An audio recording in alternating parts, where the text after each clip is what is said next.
Você falando isso, me veio uma pergunta aqui. O que você acha que é o que mais aflige a humanidade hoje, assim? Você ainda pratica clínica, né? Sim, sim. É a minha principal atividade, é o que eu mais gosto de fazer. Interessante. O que você acha que assim, você vê de padrões e que você vê que talvez venha aumentando de aflições, assim? A gente passou pelos últimos anos aí por uma situação epidemiológica, né, bastante complicada, e os estudos já mostraram claramente desde o início, né, que veio lá da China, depois a Europa, já mostrou que aumento de sintomas depressivos, sintomas ansiosos, insônia e consumo de substâncias, né, principalmente o álcool. Isso aumentou bastante. Então, houve essa situação bem particular. Isso aí aumentou demais. Mas, você sabe quanto exatamente, assim, de porcentagem, quanto que aumentou? Não, isso aí varia muito de acordo com os estudos, mas tinha estudo mostrando coisa de 40% a 60% de pessoas apresentando sintomas depressivos e ansiosos em alguns lugares, sabe? Só que a metodologia dos estudos ela é muito complicada nessa situação. Então, muitos eram por internet, por telefone, preenchimento de formulários e tal. E esses dados, eles dão um indicativo, mas são dados de baixa qualidade do ponto de vista científico. Os melhores dados do ponto de vista científico é um clínico com experiência fazendo avaliação das pessoas, né? Entendo. Então, esses estudos mostraram um aumento, mas que são indicativo. Não são algo assim que a gente pode levar ao pé da letra um número.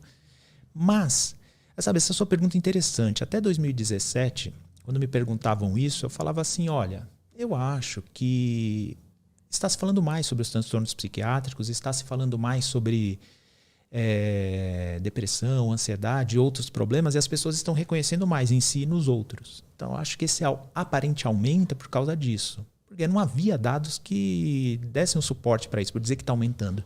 Mas a partir de 2017, nos Estados Unidos, teve um estudo muito bacana, com 120 mil pessoas de todos os estados norte-americanos, mostrando um aumento, sim, da depressão, sobretudo em algumas faixas etárias, que lá em 2017 eram os adolescentes e os adultos jovens.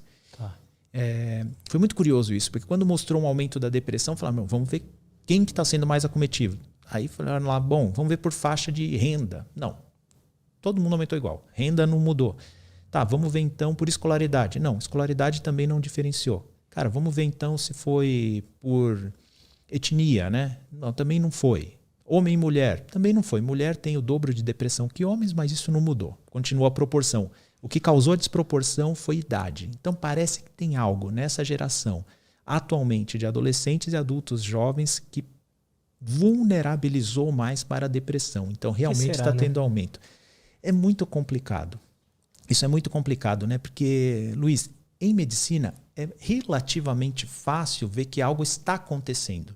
Agora, as causas é muito difícil, porque tem que isolar um monte de variável de confusão, né? Então, a gente pode especular. Né? Teve uma matéria da Veja que eu fui um dos entrevistados. Essa matéria foi interessante, né? Sobre o aumento de depressão em adolescentes, né? E a jornalista que ficou meses fazendo a matéria, foi curioso, porque ia sair a matéria, falando, doutor, vai sair a matéria. Aí acontecia um escândalo de corrupção. Aí saía na capa o escândalo de corrupção, não saía a matéria. Aí ela falou, não, agora vai sair a matéria. Aí, cara, teve uma vez até que ia sair a matéria e o norte-coreano lá falou que ia soltar uma bomba e aí saiu ele na capa. Eu falei, cara, não vai sair nunca isso aí. Aí teve uma vez que não saiu a matéria de capa foi corrupção. E uma daquelas 3 matérias que estava em cima da capa da revista foi disso, do aumento da depressão. E ela vivia me perguntando assim, doutor, você acha que rede social aumentou a depressão e a ansiedade nos jovens e tal? Eu falo, cara, complicado você atribuir esse aumento a um fator, uma tecnologia, uma coisa que aconteceu. Eu não diria isso. E aí ela outra vez perguntava a mesma coisa. Eu falava, não, eu não diria isso, né? Entenda, ela quer a resposta que vai dar clique, né? Que vai dar bait, né? Ela quer a resposta. E no fim teve um colega que respondeu algo parecido com isso e ela colocou no fim. Mas aí para mim, como que eu tentaria responder isso de forma abrangente? É certo que algo modificou o quê? A resiliência dos jovens, né? Algo modificou a resiliência dos jovens, algo na formação deles, porque a resiliência é algo bastante complicado, que ela vem sendo formada desde o nascimento, Luiz, é impressionante.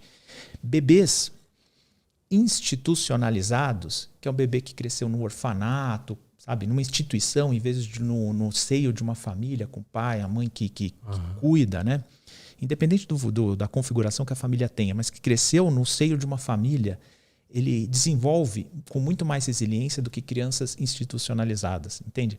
Esse é só um exemplo para falar o quanto que é complicado a gente atribuir a causa que levou, porque isso para mim é um ponto pacífico. Essa geração tem maior vulnerabilidade, ou seja, tem menor resiliência, né?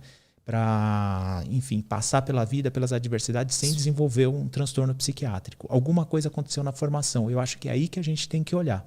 Né? E foi especulando, pode ser a facilidade que a gente vive hoje, né? Que minha geração cresceu numa facilidade maior que as gerações anteriores, assim, de tipo, de preço das coisas, de faltar comida, de possibilidades. Sem dúvida, sem dúvida. Mas aí, sabe, é o que você falou, especulação. Especular a gente pode conversar aqui, né? Se ficar claro que é isso, né? Que é uma especulação. Então, mas aí é algo que eu poderia falar assim, mas assim, toda geração subsequente teve uma vida melhor que a geração anterior, em média.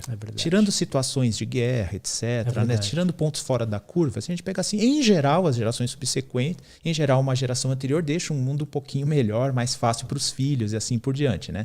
Bom, tudo tem exceção, mas em geral acontece isso.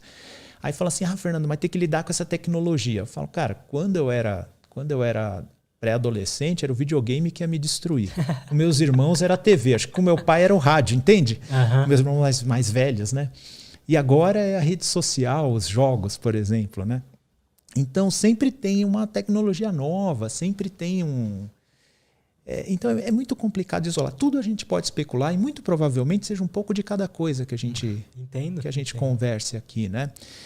O fato é que, com relação à rede social, por exemplo, uma coisa eu concordo, cara. A humanidade se desenvolveu com a gente tendo que se relacionar com quem, cara? Inicialmente com a nossa família, o núcleo familiar. Antigamente a família era um pouco mais expandida. E depois com os nossos amigos, a nossa comunidade local. E a gente tinha um hall ali de, sei lá, 30 ou 40 pessoas com quem a gente tinha que negociar, conquistar, né? Com fazer uma média, enfim, uns com mais amor autêntico, outros com mais uma negociação para conseguir o que você quer, que é normal da vida, isso nas relações. E era isso, a nossa busca por aprovação era num círculo um pouco mais restrito. Agora esse negócio expande de uma maneira exponencial, né? Agora a gente quer ser aprovado por 10 mil pessoas. Né? Por 10 mil pessoas. Ontem na minha live tinha gente, esse ganhou de lonjura. Tinha gente da Nova Zelândia, tinha gente no Canadá, no Brasil inteiro, entende? Então, será que o pessoal sabe lidar com essa aprovação ou desaprovação em massa, exponencial? Então, nesse sentido, será que você sabe lidar com o menos sucesso que você tem em relação aos outros? Então, isso pode ser um dos fatores também. Né? Porque a gente não se desenvolveu, a humanidade não se desenvolveu dessa forma, né? As relações se davam de uma maneira diferente. Primeiro que era ao vivo, e segundo que era num círculo muito menor. A gente tinha um pouquinho mais de controle de quão bem ou mal a gente estava interagindo, né?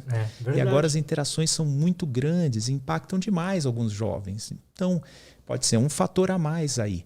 Outra coisa, né? Ou falta de contato familiar. E a resiliência tem tudo a ver, Luiz. Aí falando um pouco do desenvolvimento, né? Naquele momento que você perguntou, não entrei nesse tema, mas a gente entra agora.